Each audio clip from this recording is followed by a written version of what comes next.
I'm very excited today. We're starting a new series called Him and Her. And all at once, the women in the room went, yes, it's about time. We did a relationship series. And every dude in the room is thinking, man, I was just starting to like it here. We see relationships very different, don't we? Men and women. And that's good, and that's okay. And that's just the way it is. But I'm very excited about diving into this series of the next month. So we got a lot to go over, a lot to talk about. And I guarantee you, guys, if you're tuning me out already, tune me back in. There's a lot that you need to know. And I promise you, this is an anti-husband, anti-male bashing session. I guarantee you that. So we're going to have a lot of fun. And just hear me out. And I promise you that you'll have a good time. You'll enjoy it. And we'll walk away knowing something we didn't know before. With a better marriage or better future marriage, right? Everybody say, yeah. Good. Man, it's strange when you start talking about relationships, how people react differently. But for most people, not everybody, for most people, marriage ends up being like a car. You don't really want to work on it. You just want it to work, right? And that you just want it, as long as it's moving, we're good. I mean, I don't know how you are, but little noises bother me, little rattles bother me, especially in a car. And so if there's a little rattle in a car, I would just assume leave the car on the side of the road and walk home. I'll sell the car. I don't care. I hate little rattles. They drive me crazy. Maybe it's just me, my ADD or something. But we'll be driving down the road, and I'll say, babe, did you hear that? What? No, I don't hear anything. And I'll just, no, there's this noise, and then we'll describe it. It's like this tick, tick, tick, this like boom, boom, and like, and you'll spend 15 minutes trying to describe what the noise sounded like, and then fast forward 20 minutes, she's driving, and I'm in the back trying to crawl around, figure out what the rattle is, because it doesn't do it when it's parked, only when you're moving. So I got to get back there and figure. That's just the way it is. Well, the solution, obviously, is turn the radio up, right? So you can't hear the rattle. I mean, ladies, have you ever walked outside and seen your husband with his hood under the hood, not the car, under the hood, and you're thinking, well, he didn't even know anything about cars. And your question, you say something like, what are you doing? Is it broken? No, it ain't broken. I'm just checking, right? And what would your reaction be to, if it's not broken, then why are you checking it? Now you know exactly how men feel about talking about relationships, right? If the car's moving, unless it's just crashed on the side of the highway, there's no need to work on it, right? So if it's running, we're good. No checks, right? The answer is absolutely yes, we do need to talk about relationships. We need to work on it. Even if it feels like it's running fine right now, we got to do maintenance. We got to do checkups. And so grin and bear it, fellas, and let's dive into this thing. Listen, there is a recipe that Jesus left for marriage. Now, we generally don't take the verses, the passages of Scripture that Jesus spoke and apply those to marriage every time. There's a lot that he said, and not a lot of it gets attributed to a relationship. However, Paul comes along in the New Testament and talks a lot about marriage. And what he does, he doesn't make anything up that's new. He takes what Jesus said and he applies it directly, specifically to relationships and marriage. And so he just reflects what Jesus already did and what Jesus already said. But I want to show you this verse that people don't normally associate with marriage. And I want to let you know it deals specifically with marriage. And this is kind of our theme verse along the rest of this series. So it's in John 13:34, and it says this: a new command I give you, love one another. To which the people hearing him would have said, well, that's not new. You said new, not new. And Jesus would have said, I'm not done. And he goes on to say, as I have loved you, so you must love one another. It's a game changer.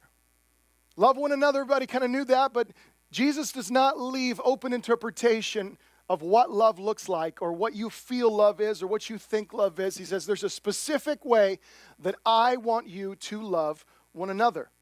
And how is that? Like I loved you.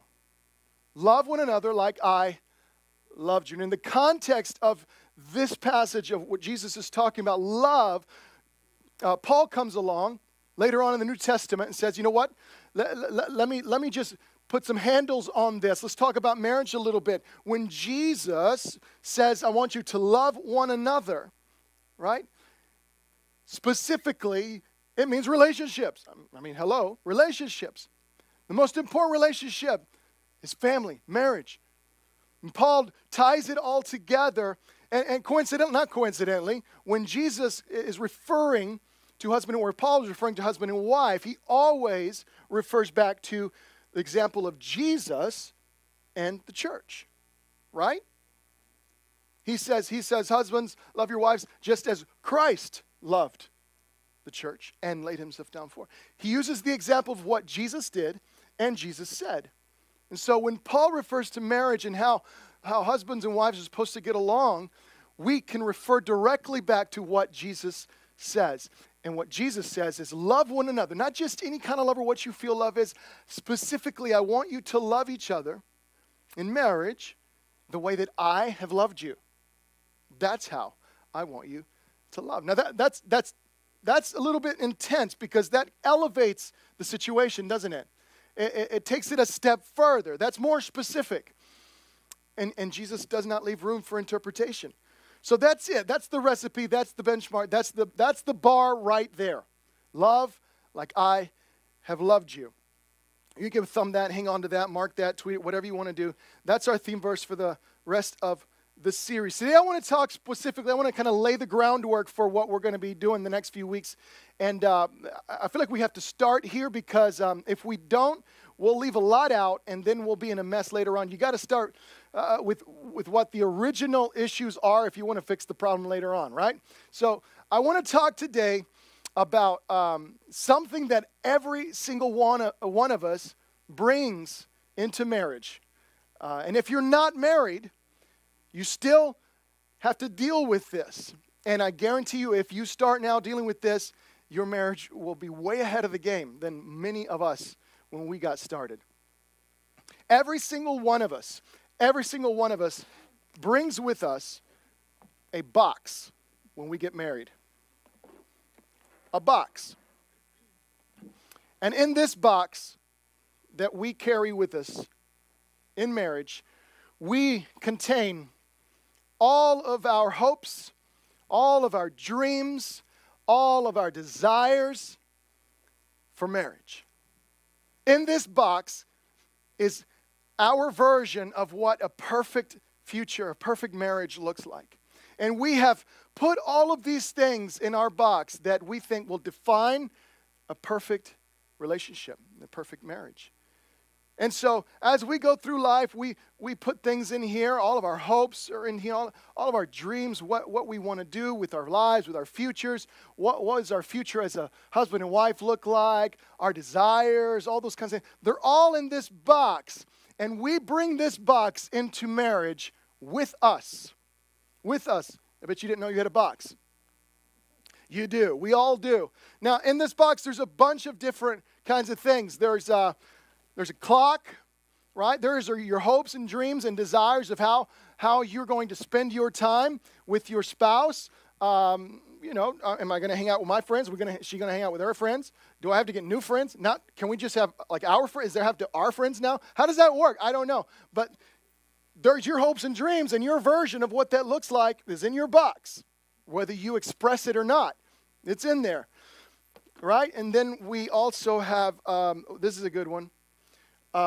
Everybody has hopes, dreams, desires. Everybody's got a version of how this is going to work in your marriage, right? In your box is your idea of what it looks like. Who does the housework? Who does this? Who does that? How does it get done? Well, in your box, in your box of hopes, dreams, desires, there's a version of what that looks like, and you're bringing it with you. It's in the box. Also in the box is your hopes and dreams and desires to travel. And you're going, I want to travel the world. We're going to get married. We're going to take a world cruise, go 6 months, right? we're going to backpack through Europe, and we're going to take we're going to stay in hospices, and then you marry somebody who's like, nah, we should probably not go out of Hialeah. Nah, I'm a homebody, and I don't want, and you're going, what, what? Yeah, there it is. So also in the box you have your hopes and dreams and desires for one of these and what that will look like. I mean, she's probably thinking, well, he's going to have to sell his sports car. It's not practical. He's going to have to downgrade to, like a Civic or something, and because that'll save on gas. And he's thinking, well, she's going to have to get rid of her sports car. That's not practical. And she's thinking, well, he's got to get a minivan. So everybody's got, your hopes and dreams and desires about what that looks like. This is a good one. Everybody's got hopes and dreams and desires. Everybody's got a version of what your future marriage looks like when it comes to one of these, right? And how are you going to split this up? What do the holidays look like for us now? That gets tricky, doesn't it? Yeah, well, my marriage worked out fine. She was super awesome. She says, I'll take 3 holidays. You can have all the rest. So she took Christmas, Thanksgiving, and Easter. And I have, I have like Halloween and Groundhog Day, Boxing Day, so it works out. Everybody's got hopes and dreams. Oh, here's a good one here. Everybody's got hopes and dreams about these, yeah. Some of these, yeah. Either you're planning on having one, or maybe 2, and maybe that was enough, but then you couldn't figure out how it worked. So, hey, and there's 3, and then there's no boys yet. So, I'm good. This is not therapy for me or anything. I'm just, we can have 1, 2, 3. Well, we're not stopping till we get the boy. I don't know how it works for you, but I'm good with girls. I've had enough, and I am content, and God is blessing me. So I'm good with my girls. I don't need boys. But I don't care what it is as long as it's healthy and a boy. And then, of course, everyone. Oof, this is a big one, too.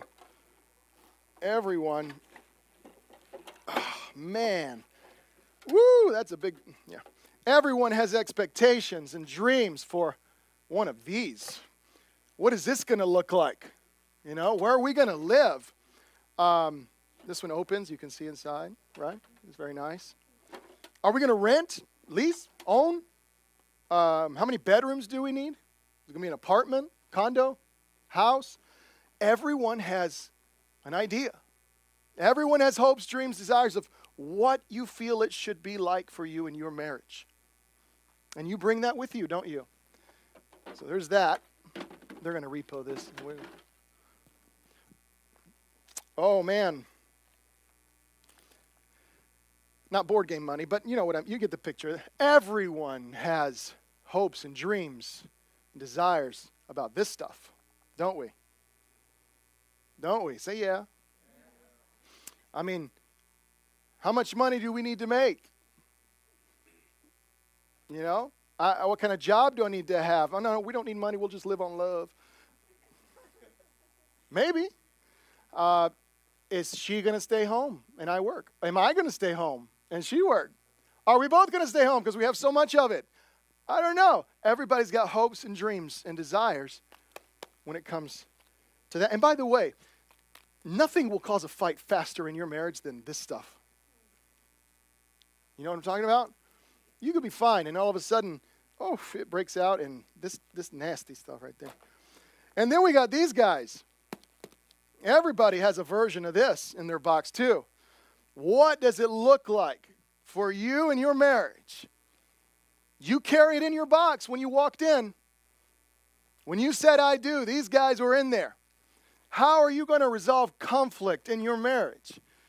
I mean, are we a screamer family? Do we scream? Do we just yell and scream, get it all out in the tail? Well, my family is how we did it. We just screamed, got it all open. We were loud, just put it out there, and then we're done. We're done. All right? We'll move on. And then or maybe it's, no, you raise your voice, disrespectful. That's harmful, that's it. The kids will be traumatized forever and ever, and they'll need therapy. And then you never do that. You go walk out, take 5 minutes, cool down, cool off, come back inside, we can talk it out. What does it look like for you? I don't know, but they're in your box, and you're bringing it with you. Everyone carries a box of hopes and dreams and desires when they walk into a relationship, walk into marriage. Now listen, here's the deal. If you're single and you're hoping to get married, or you think you might hope to get married one day, or you think you might hope to have a chance to maybe someday maybe get married, it's probably a good idea for you to start figuring out what is in your box. That, like I said, that will put you ahead of the game. That will put you way ahead of most of us walking into marriage. So some of you are going, I don't even know. First of all, this is the first I'm hearing of a box. Secondly, I don't know. But try and start figure out what's in your box. If you're engaged, for sure, you need to know what's in your box. And you need to start figuring out what's in your fiance's box as well. If you're married, it goes without saying. You need to know. You need to know what's in your box, what's in your spouse's box. The problem is, many people, many couples have no idea. First of all, what's in their own box, let alone what's in their spouse's box. And all of this time, all of these conflicts, all of this crazy, dysfunctional, what is going on type thing. That feeling like, what is happening? You can't put your finger on it. And now it may be starting to make sense like, oh, okay, all right. I got my hopes, my dreams, and my desires. And they formed from many different places. They formed from things that I see in culture, see on TV even, examples that we see set before us. And you say, all right, yeah, I like that. And we put stuff in our box. Maybe it comes from counsel that we receive from people who've been married, who know a thing or two. And it sounds good, so we, put that in there as well. Maybe something that we read, a good marriage book, and that seems good. Put that. But the majority of what's in this basket, in this box, rather, it's a basket, but it's a box. The majority of what's in this box that we bring with us comes from the same place. It comes from our experiences. What we experience. Most of what's in our own box comes from how we grew up, or the atmosphere and environment in which we grew up, or the family scenario, relationships in which we were raised. Most of us have our boxes filled with our experience, what we lived, what we saw growing up, what modeled for us. And so if you grew up in an environment that was healthy, you're gonna put some of that in there. If you grew up in an environment that was dysfunctional, well, some of that's going to go in there. And here's what we do. Everything in our box we experience, we are either trying to avoid something in our marriage, or we're trying to recreate something that we saw, that we liked, that we want to carry into our marriage. And so based off of our experiences, our own personal experiences of what we lived, we fill our boxes with stuff that we either want to avoid or recreate in our future marriage. And so there we are with our boxes. And when we say I do, we walk right in carrying our box. And our hopes and our dreams and our desires come right along with us when we say, I do. And what's interesting is this. In your box are all of the things that you want and desire and hope for your marriage. And so in your mind, most of us don't know how to express this or convey this, or communicate this, or even talk about it, or even come to terms with what all of this means. Right?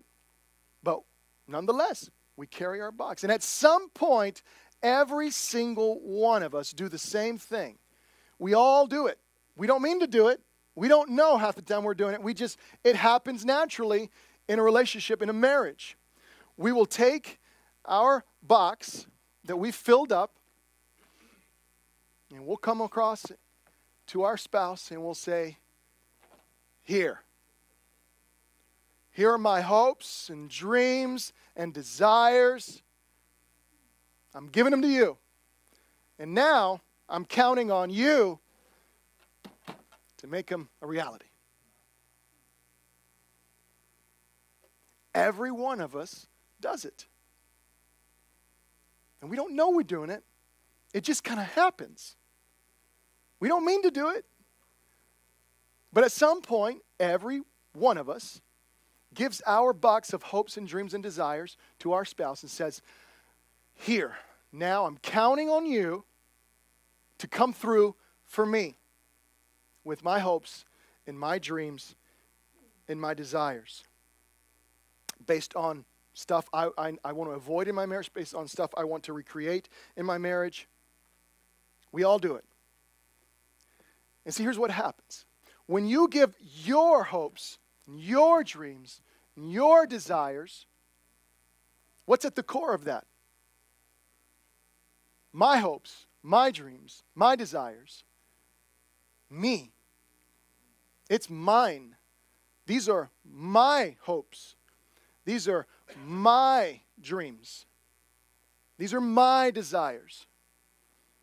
And I give them to my spouse. To her, they're not her dreams. They're not her desires. They're not her hopes. So when she receives this box, to her, they become something else. They no longer become dreams, hopes, desires. Now, they become expectations. Expectations. What in my mind, in my box, represents a successful, happy marriage, to her or to him represents a weight, a pressure, an expectation that I've just put on her, saying, there, now deliver. And here's the thing. It's not one-sided. It's never one-sided because it's not me and her. It's not us. It's me and me, right? It's I and I. Not you and I. It's two individuals. So she does the same thing, or he does the same thing. Both parties do the same thing. Both parties have their own dreams, their own desires, their own hopes, and they both give each other that box and say, here, now I'm counting on you to make this a reality for me. I'm counting on you to come through for me and deliver on my hopes and my dreams. But it doesn't translate that way. And so when you do that, what gets given to the other person, what gets received is a box full of expectations of things that all of a sudden are overwhelming, that I deliver on this. This is expected of me. A pressure. That's how it is perceived. And once again, none of this is usually communicated, but it happens every time. It happens every time. I need you to come through for me. What are expectations? This is what expectations, according to Webster, says. The strong belief that something will happen or be the case in the future. A strong belief that something will happen. What does that look like in a marriage? Well, if you start to think about it, maybe it looks something like this. Maybe it translates into, we're not there yet, but we'll get there. We're on our way. We're not in our dream. This isn't our dream home yet, but we're working towards it, aren't we, honey? We are, right? Aren't we? We'll get there, won't we? Won't we, babe? We are, right? We're going to get there, right?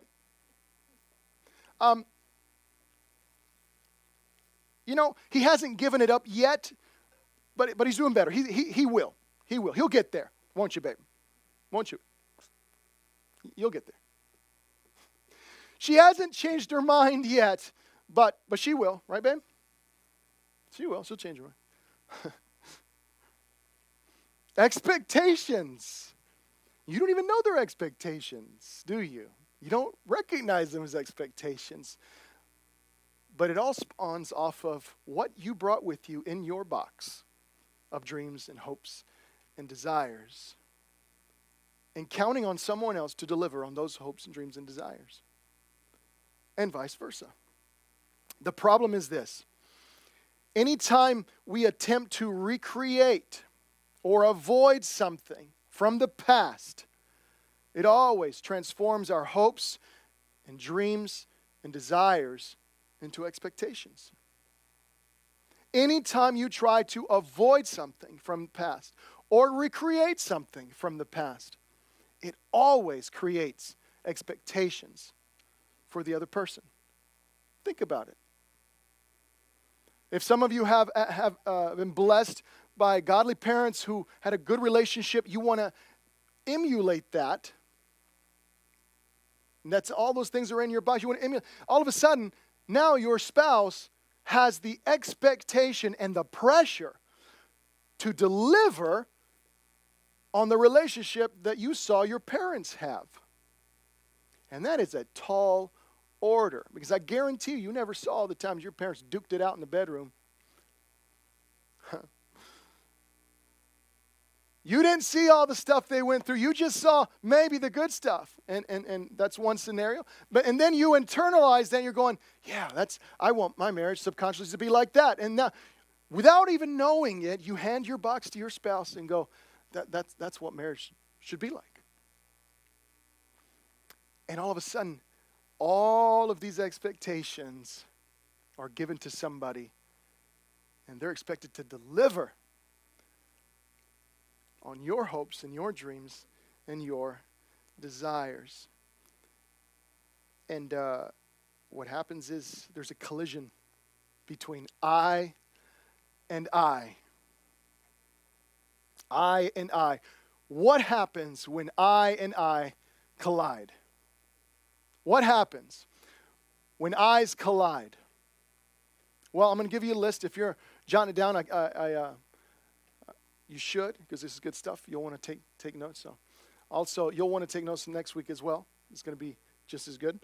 You won't want to miss that. But listen, what happens when eyes collide? There's 4 things I want to give you today, and then we'll move on, and then we'll go home and eat lunch. Number 1, and you see this so many times in marriage, when eyes collide, when people, they just can't get along. They can't, what do? What's the first reaction today? We leave. We leave, don't we? We walk away. We walk away. And what that looks like to us is something like, well, this is not what I signed up for. This is not what I signed up for. When eyes collide, my expectations and her expectations of each other collide, this is not what I signed up for. This is not how I saw it going. I cannot deal with the pressure. Right? You're expecting crazy stuff. Why are you getting mad over stuff that doesn't make sense? Why do you keep getting mad over things that are not that important? I can't deal with this anymore. I can't deal with this pressure. I'm out. And we leave. And we leave. But the funny thing is, what happens when we leave? We grab our box and we take it with us to the next relationship. Your box of dreams, hopes, expectations, or dreams, hopes, and desires goes with you. That's why you have people that can't keep a relationship. One after the other, after the other, after the other. Can't seem to figure it out. Why can't anybody just understand me? Because you take your box with you.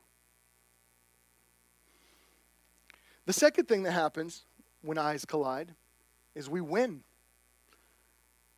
One of us wins. If we don't leave, if we decide, all right, well, we're not walking, all right, we're going to stick it out, somebody is going to win. That becomes the goal. If you're in it, somebody's going to be in there to win it. Generally, it's the person in the relationship that has a little bit stronger personality. Not always, but a lot of times it is. They end up winning the controversy, winning the conflict, and defeating the other person. And that's the goal, to win. If I can't leave, if I'm stuck, then I'm going to win. I'll come out on top. I'll have my way. And they do it by this. They do it by using what I call the 4 C's of dysfunctional relationship. So, I mean, if you're looking to have a dysfunctional relationship, this is a good recipe. Let me give them to you real quick. Number 1 is convince. They convince. They'll sit there and be like, babe, I know this is what you think. You're just wrong. All right? I know, you're just wrong. And I'm right. You need to see that. The sooner you come to terms with the fact that I'm right, the better off you're going to be. Well, I know your family did it that way forever, but your family's messed up. So you can't follow. I'm right. This is the right way. This is the best way. You'll know that, right? The second thing they do is they convict. They convict. See, I told you. I told you couldn't do it. I told you were going to get it wrong. Every time you keep doing the same thing over and over. You convict. Then you control. You control. And believe it or not, you have more control than you think you do over the other person. And sometimes you do it without even knowing it. Sometimes it's not what you say, it's what you don't say. When something doesn't go your way, and you start getting all passive aggressive, right? No, it's fine. Don't worry about it. It's fine. No, but babe, I know. No, let me think. No. Really, it's too late. Don't worry about it. It's okay. Don't worry. Listen, I want to help. I want to get it right. No, it's over. It's fine. What is that? What are you doing to that person? You are controlling them through guilt in that scenario. That's control. It's all so you can win the conflict. And lastly, you coerce. You coerce. You do whatever to, you get in there. Listen, so if you want a dysfunctional relationship, there you go. There's the 4 C's. All about winning. Someone will inevitably, eventually, come out on top. Always. Someone will win. And here's the crazy part, is the one who wins in these scenarios actually is happy about it. They actually celebrate it. They're excited about it because after all, they got their way, and their way was, after all, the right way, right? So finally, he came around. Finally, she got it through her head. Now we can move forward and be happy. But in this situation, there can only be one winner. And if there's only one winner, what's the other? Which leads us to number 3, goes directly related to number 2. Number 3, what we do when eyes collide, we conform. We conform. If someone wins, it's because the other person gave in. Gave in. Because chances are, it's not about beating the person down with truth against truth, right? It's about someone going, I can't do it anymore. Fine. Either to settle it down, to bring the temperature down in the room, or whatever the case, they give in. And they conform. They'll conform to this person's version of you. You will actually conform to his or her box to avoid conflict. When you start conforming, you start turning into someone that you're not. Just to pacify or to avoid the conflict or avoid the screaming and the fighting. It's fine. I'll just do it. You end up turning into someone and living as someone that you are not. And you were not meant to be. God did not create you to be. And everybody knows that when you conform to someone you're not supposed to be, it ends in happiness. So it works out. Right? Isn't that how it works? You conform, you keep the peace, right? Because a lot of people's standard for a happy home is that there's no fighting. But just because there's no fighting does not mean that it's a happy home, does it? It could very well mean that one person is just conforming to avoid conflict.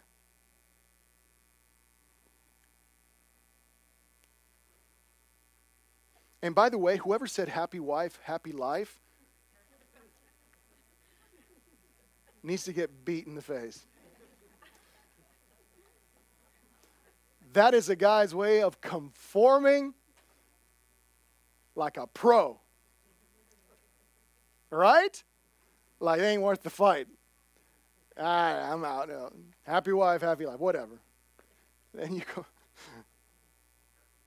9 times out of 10, you should give in to your wife. I'm just saying. But whoever made that statement, that's a lie. What it means is happy wife, her happy life. Because one party is not happy. And that does not lead to a happy marriage. If only one person is happy, it's not a happy marriage. And if you're living to conform, to be somebody you're not, to make that person's dreams come true, that's not a happy marriage. Because one of you is not happy. And you end up resenting that person. You end up distrusting that person. Ultimately, you will either leave, or it will end, or your marriage, there is no marriage relationship at that point. You're just giving in to somebody else.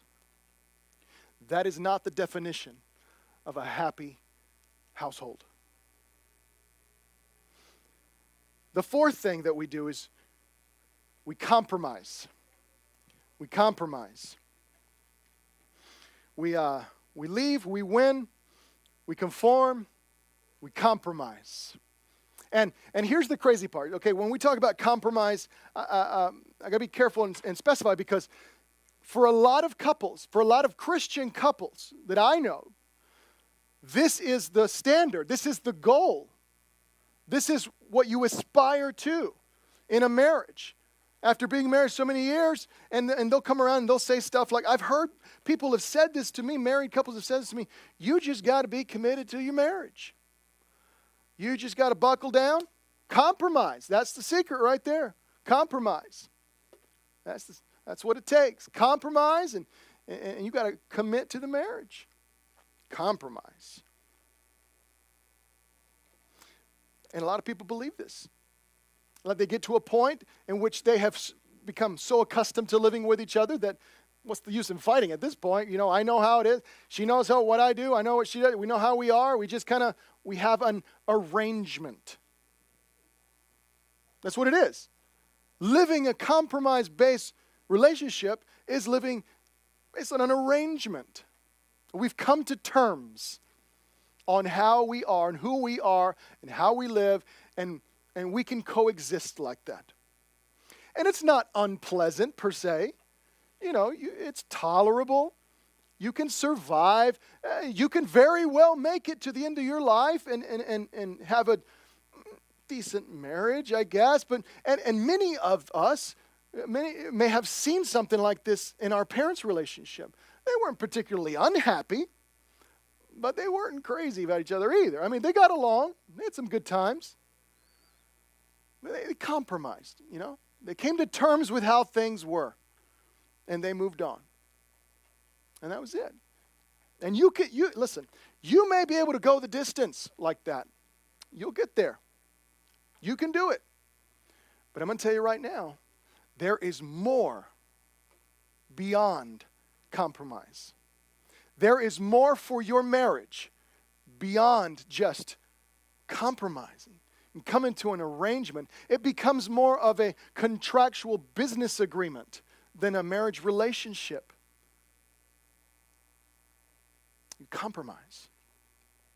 I'll give in so much, you give in so much, and this is where we meet in the middle. Right? We're okay. My people are okay with this, your people okay with that. Okay, we're going to move forward. We're married now. We can do the rest. The next 40 years will be fine. The problem with compromising in your relationship like this, or living a compromised relationship, is that compromised relationship leads to distrust. As a matter of fact, as you move forward in this kind of relationship, the trust for each other becomes lower and lower and lower. It diminishes over time. And you lose that trust because there's no need for it. It's a contractual agreement. It's you live based on, it's a coexistence, a cohabitation, if you will. And you know how it works. She knows how it works. When somebody steps out of line, there's a problem. You got to get back in line, do what you're supposed to do, and we can go get along and have a happy marriage. No trust is required for that. And where there is no trust, listen carefully, where there is no trust, there is no intimacy.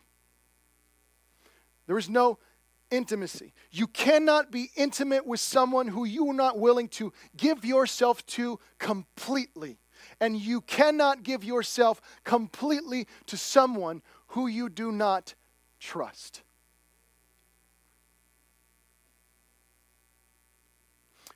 If you're not married, or even if you are married, you want to know the secret to a successful, let's just say bedroom life, to keep it PG? Has nothing to do with physical.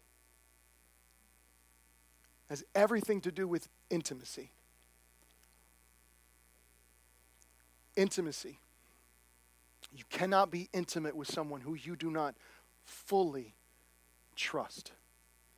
And when there is a compromised relationship, there cannot be full trust in the other person.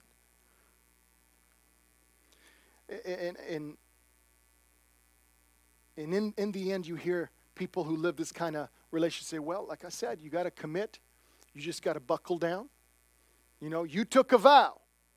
You buckle down, commit to that marriage. You just got to commit to that marriage, which sounds good. It does. And I be careful how I say it. Listen carefully how I'm saying this. It sounds good. But let me tell you something. I love my wife, which we turned 14 years this weekend, by the way. So, yeah. She has tolerated my box for 14 years. That deserves an award. I love my wife and I love my marriage, but listen clearly. I do not want my wife to be committed to our marriage. I do not want to be committed to my marriage. I want to be committed to my wife. I want my wife to be committed to me, not my marriage. Then you eliminate the whole other person. There's another individual involved here, right? No one marries a marriage. No one dates a relationship for the sake of relationship.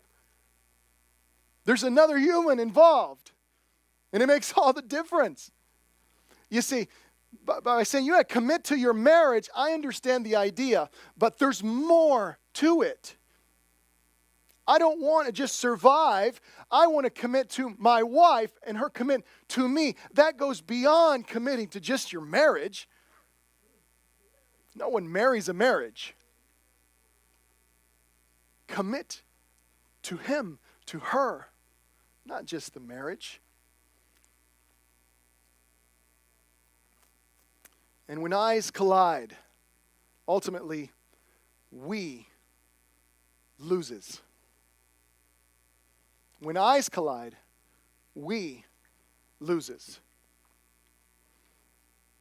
There's a fifth option. But I'm not going to tell you that today. I would save that for next week. And listen, there is a passage of Scripture that I'm going to share with you next week that I almost guarantee that you have misunderstood up to this point.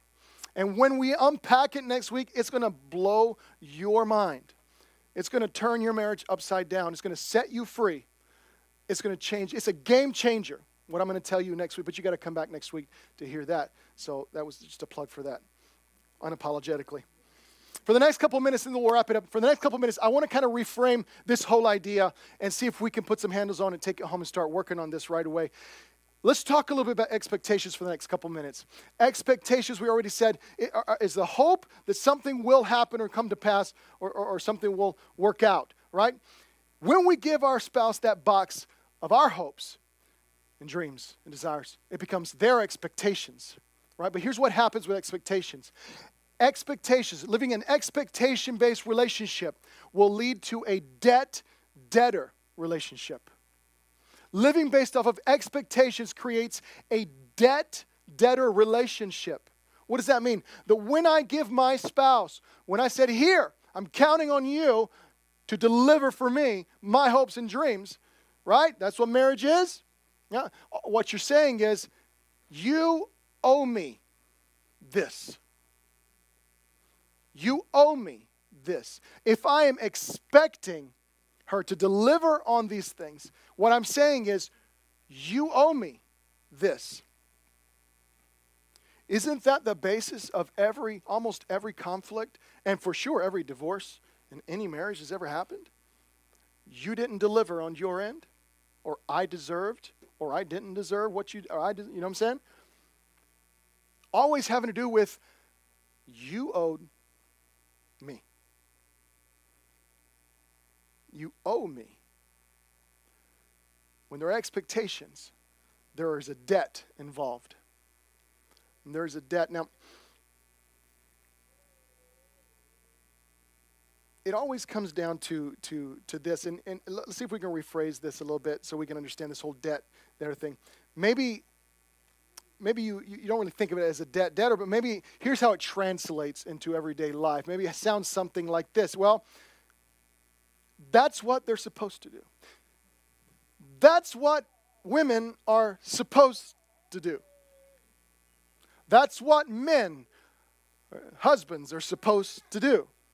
Right? Have you ever said that? Or heard it? Or thought it? Why is she not doing? That's what she's supposed to do. Come on, you've thought it. Why can't he take care of it? This is what they're supposed to do. Where do you think that comes from? There aren't written rules. Right? There's a lot of conflict on this issue of what they're supposed to do or not to do. Where does that come from? They're supposed to do that. It comes on what you've put in your box based on your experiences and what you want to avoid or what you want to recreate in your marriage. When it becomes expectations, then it becomes, they're supposed to do.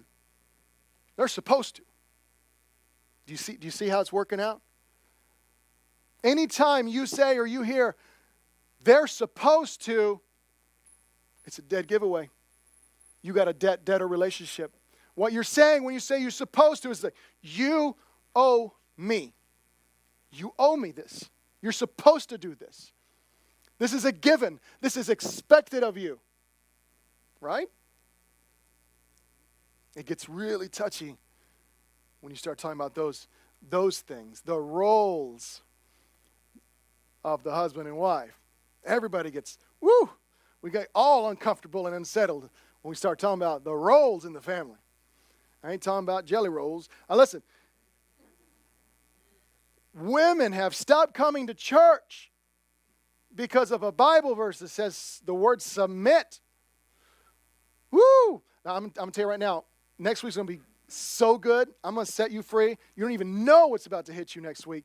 You got to come back because I'm getting antsy just thinking about telling you I can't wait to talk about it next week. It's going to be awesome. Here's the question I have when it comes to expectations. How much gratitude do you express to people who pay you what they owe you? How much gratitude do you express to people who do what they're supposed to do?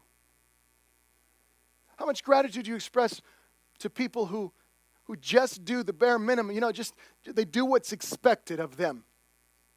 How grateful are you to those people? I mean, when you pay your mortgage or your rent and you send in a check, I guess at one point, they don't give you a call the next day going, listen, hey, I just want to say thank you. Like, I did not expect that. And I'm so grateful that you just blew me away. I'm so grateful. What? No, why? Because you owe them that. Correct? We rarely express gratitude for what we've come to expect. We just don't. We just don't express gratitude for what we have come to expect. And you want something that will start fueling your relationship right now? Gratitude. Gratitude fuels healthy relationships. It's at the core. And we've all messed up on this. It's just my wife. She's sitting right there. I can't lie. So you know what I'm talking is real talk right now. Because she'll call me out later on. I don't do it enough. And I fall into the same trap. Believe me, I do. To the same box. And I don't say it, and I don't mean to, but I live that way because I have those things in my box. And if I'm not careful, I hand her the box every day. You want to start turning things around now? Go home and say, babe, I just want to say thank you for packing my lunch tomorrow. You know, I didn't expect it, and I'm just grateful. You should look like you're crazy because I've been doing it for 10 years. What are you talking about? You don't expect. I know, but you're not supposed to, and I'm grateful. Tell me that won't start supercharging your marriage. And that's just one thing. Here's the thing. In a debtor relationship, it's near impossible. It's near impossible to show unconditional love. It's near impossible to show unconditional love in a relationship which you are a debtor. You can't distinguish it. Right? If she expects flowers on Valentine's Day, anniversary, and birthday, and all I do is give flowers on birthday, anniversary, and Valentine's Day, that's not love. She expected it. I go, now we're at 0 again, right? We canceled out. I met the minimum requirement to not get kicked out of the house. That's not unconditional love, is it? Listen, here's a principle behind this. Paying a debt can never be an act of love. Paying a debt that I owe can never be an act of love. Because how do you distinguish it? Love cannot be recognized in an environment of expectations. You don't notice it. No matter how much you do, there's always more to be done. You never quite get there. And that's no way to live. No one is happy. No one. So how do we do it then? How do we keep the hopes and dreams and desires in the hopes, dreams, and desires box? How do we keep our hopes and dreams and desires out of her or his expectation box? What's the trick? How do we do it? How do we keep it in the right box? Well, the answer to that comes by understanding this next thing. I'm going to tell you right now. And this next thing is something that happy couples know. They know how to do this. They know how to keep their hopes and dreams in their box, in the right box, and not let them go to the expectations box. Because they know something that some of us don't know. They know the answer to this question, and this question changes everything. It may want to make you run for the hills, but this is a game-changing question in your relationship. And the answer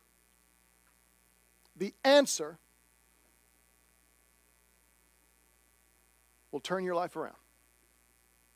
If you apply it, if you live by it, and it's something that happy couples know.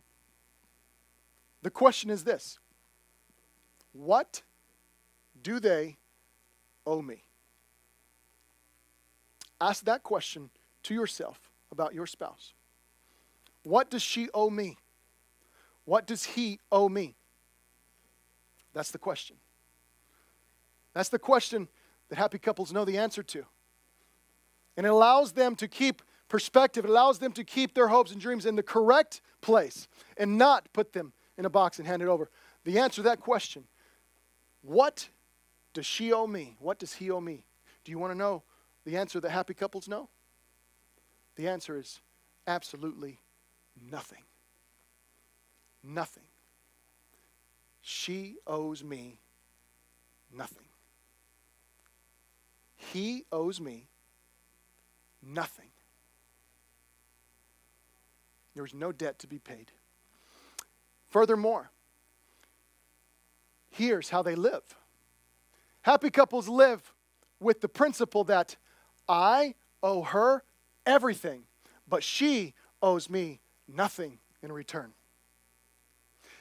And she lives with the principle that she owes me everything, but I owe her nothing in return. Do you see the connection there? Do you see the overlap? Do you see how it fits together?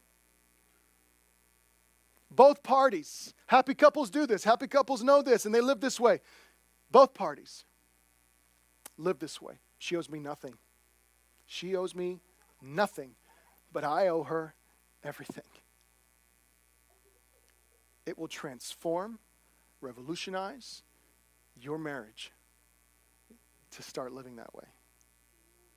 And Jesus said, as I have loved you, love one another. As I have loved you. I owe her everything. She owes me nothing. Everybody say nothing. If you're married, turn to your spouse, say, you don't owe me a thing. There was some conflict in the first service. We weren't quite there yet. We got to keep working on it, but you guys did okay. What happens is it becomes a race to the back of the line. It becomes about that person, not about me. You've heard this before, but maybe you haven't heard it framed in this way before. It becomes a race to be last. She owes me nothing. I owe her everything. When both people, when I start living like happy couples, with that information, it changes everything. It changes everything. So here's what I'm going to do. Like I said, next week you don't want to miss. If you know somebody who's getting married, think about getting married, or you're single and you might get married, you got to be here. And if you're married, you better be here because you need this information right now. And I guarantee it, you do. So come back next week. Real quick, here's what I want to leave you for next week. Two things I want to say, okay? Well, number one, I would advise you and counsel you to probably not discuss today's message with each other. But it may get a little out of hand, so just table that, shelf that till next week.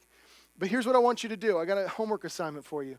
I want you to ask yourself two questions. This is a me question. This is an inside question, okay? Number one, what's in my box? Ask yourself, what's in my box? Because if you don't know, that's step one. You've got to know what you brought in with you. You got to know what's in my box. Take some time. Think about it. The second question you'd ask yourself is, have I given my box to my spouse? Have I given my box of hopes and dreams as a box of expectations to my spouse? That's it. Two questions that I want you guys to answer for yourselves before you get back next week. Let me pray for you.